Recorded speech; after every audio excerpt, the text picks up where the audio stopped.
Russian overnight strikes hit Ukraine following a 50-day peace deal ultimatum Trump gave to Putin on Monday. A leader of Syria's Druze minority has accused the government of violating a ceasefire announced after deadly sectarian clashes. Work has begun at the site of a former church-run home for unmarried mothers in Ireland to recover and identify the remains of around 800 children buried there. Russian forces launched drone attacks across several regions in Ukraine overnight into Tuesday, bringing the death toll since Sunday to 5, according to regional authorities. In Dnipro, an apartment building, 6 houses and a school were damaged by drone debris, but no injuries were reported. 2 people were injured during Russian strikes in Zaporizhia, according to the regional governor, and a fire also broke out on the roof of a multi-story residential building. The Ukrainian regions of Kharkiv and Sumy were also targeted by Russian strikes, killing at least 1 woman, regional authorities reported. 12 people were injured in the attacks on Sumy, including 5 staff members and a student at a university that was hit. The attacks come a day after U.S. President Donald Trump issued a 50-day ultimatum to Russian President Vladimir Putin to reach a peace deal or face what he called severe economic sanctions. While some believe strict tariffs on Moscow would be a game changer, the postponement until September struck others as being too long. Russia is making a summer push to break through the 1,000-kilometer front line, and its drones and missiles are hammering Ukrainian cities more than at any time in the past 3 years. German Defense Minister Boris Pistorius was greeted with an honor cordon before holding bilateral talks with U.S. Secretary of State Pete Hegseth at the Pentagon on Monday. The meeting between both defense chiefs is expected to, among other things, conclude plans for the transfer of 2 Patriot missile systems to Ukraine. Hegseth and Pistorius both lauded their country's cooperation. I think we've seen incredible progress inside NATO, and with Germany taking the lead on that. Upfront commitment to your spending, commitment to European leadership, and so I want to commend you and thank you for that.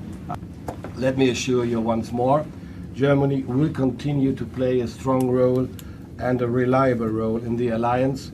We are firmly committed to fair burden sharing and to building a more capable, more reliable, more resilient Europe within NATO.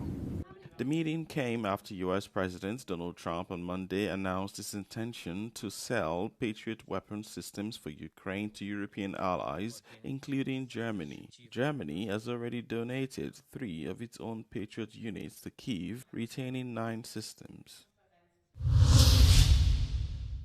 The EU's top diplomat Kaja Kallas is set to offer a list of 10 possibilities for the EU to respond to Israel's actions in Gaza during a meeting of the Foreign Affairs Council in Brussels. Israel's foreign minister doesn't believe they will be implemented. Sure, not any of them will be adopted by the EU member states. Yes, a question, please, for Reuters. No justification whatsoever. And until now, they were not adopted, and I believe they will not adopt it also tomorrow. Diplomats told Euronews that member states are unlikely to choose to back any of the options for action for a number of reasons. First, some countries insist the EU should wait to see the result of an agreement attempting to improve the flow of aid to Gaza. The EU announced on Thursday that it had negotiated a significant improvement of humanitarian aid access into Gaza, including an increase of food trucks and an agreement to protect the lives of aid workers. What's happening on the ground there, mainly with regard to the GHF initiative, is that Hamas is trying to stop people from get the aid directly because they want to be the mediators of the humanitarian aid. First of all, it is crucial that this aid will be given to the people. And secondly, it's also important to disconnect Hamas from the aid. And this is part of the things that were raised in our dialogue with the EU to develop methods that it will reach the people and not Hamas.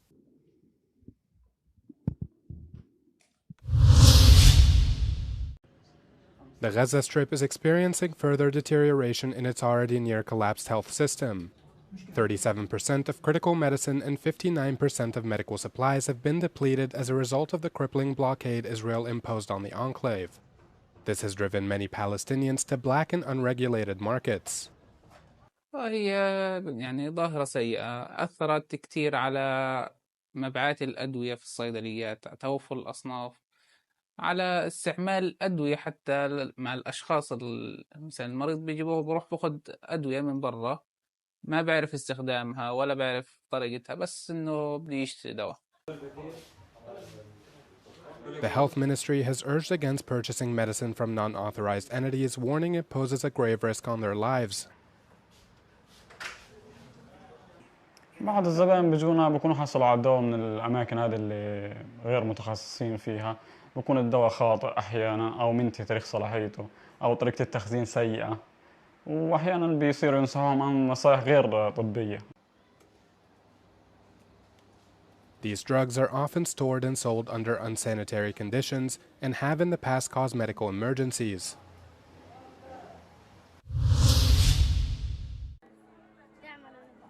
A severe heat wave is gripping the Gaza Strip, compounding the humanitarian crisis for more than 1.7 million displaced Palestinians. Medical workers say soaring temperatures are worsening the conditions of patients sheltering in overcrowded tent camps, where access to treatment is limited. The situation is particularly dire for thousands of people requiring ongoing care for burns and other serious injuries.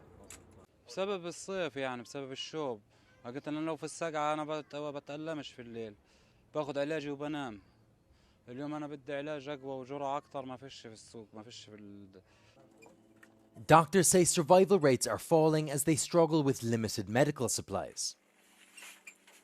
يعني كل شوية بدي أمزق الجلد عشان أنا بس أقدر إني أحك إني أريحها شوية من الوجع اللي أنا بعيشه، وموت وشوب كتير مش طبيعي عندي أنا في الخيمة. هو برضه أنت شايف هاي خيمتي، يعني مش اللي أنت شايفها. Medical staff say the heat is hampering recovery for many patients, particularly those with burn injuries, which would require months of care under proper clinical conditions. على تأخر التئام الحروق بسبب إنه أول شيء بتزيد درجة الحرق مع الحرارة، إحنا طبعاً بنوصيهم إنهم يبعدوا قدر الإمكان عن الأشياء مصادر الحرارة، لكن في وضع الخيام صعب الواحد يبعد عن الحرارة. ثاني شغلة إنه الحرارة بتزيد الرطوبة والعرق، كمان هذا بتخليه وسط ملائم لنمو البكتيريا. After nearly 3 months of a blockade, Israel began allowing limited aid to enter Gaza in May. A leader of Syria's Druze religious minority has accused the government of violating a ceasefire announced after sectarian clashes killed dozens in the country's southern Sweda province. It comes after government security forces that were deployed to Sweda's provincial capital on Monday to restore order also clashed with Druze armed groups. The clashes began over the weekend with tit-for-tat kidnappings and attacks between members of local Sunni Bedouin tribes and Druze armed factions. In the early hours of Tuesday, the Druze spiritual leadership called for armed factions that have been clashing with government forces to surrender their weapons and cooperate with authorities as they entered the city. But an influential Druze leader who has been opposed to the new government in Damascus later said the statement had been imposed on them, adding that government forces continued their attacks. Meanwhile, neighboring Israel also launched new strikes in the area. Israeli Prime Minister Benjamin Netanyahu and Defense Minister Israel Katz said in a statement the strikes were aimed at protecting the Druze minority. While many Druze in Syria have said they do not want Israel to intervene on their behalf, factions from the minority have also been suspicious of the new authorities in Damascus. The US government on Monday said it won't publish a climate change report on the NASA website despite a promise to do so in what is the latest step from the Trump administration in removing information about climate change on federal sites. Earlier this month, the official government websites that hosted the authoritative peer-reviewed national climate assessments went dark. Such sites tell state and local governments and the public what to expect in their backyards from a warming world and how best to adapt to it. At the time, the White House said NASA would house the reports to comply with a 1990 law that requires the reports, which the space agency said it planned to do. But on Monday, NASA announced that it aborted those plans. The most recent report issued in 2023 found that climate change is affecting people's security, health, and livelihoods in every corner of the country in different ways, with minority communities, particularly Native Americans, often disproportionately at risk. Work has begun at the site of a former church-run home for unmarried mothers in Ireland to recover and identify the remains of around 800 children buried there. Shunned by their families, the women were sent here to give birth after becoming pregnant outside of marriage. It's been an emotional roller coaster. It's not just, we're almost a month into this emotional roller coaster I've been on.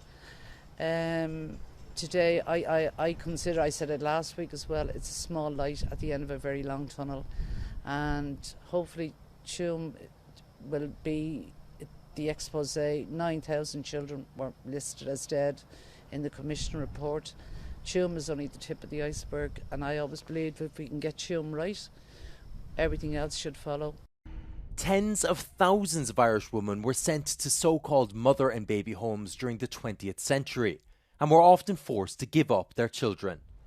The last of these nationwide institutions did not close until 1998. Work at the site in Galway is expected to take 2 years to complete.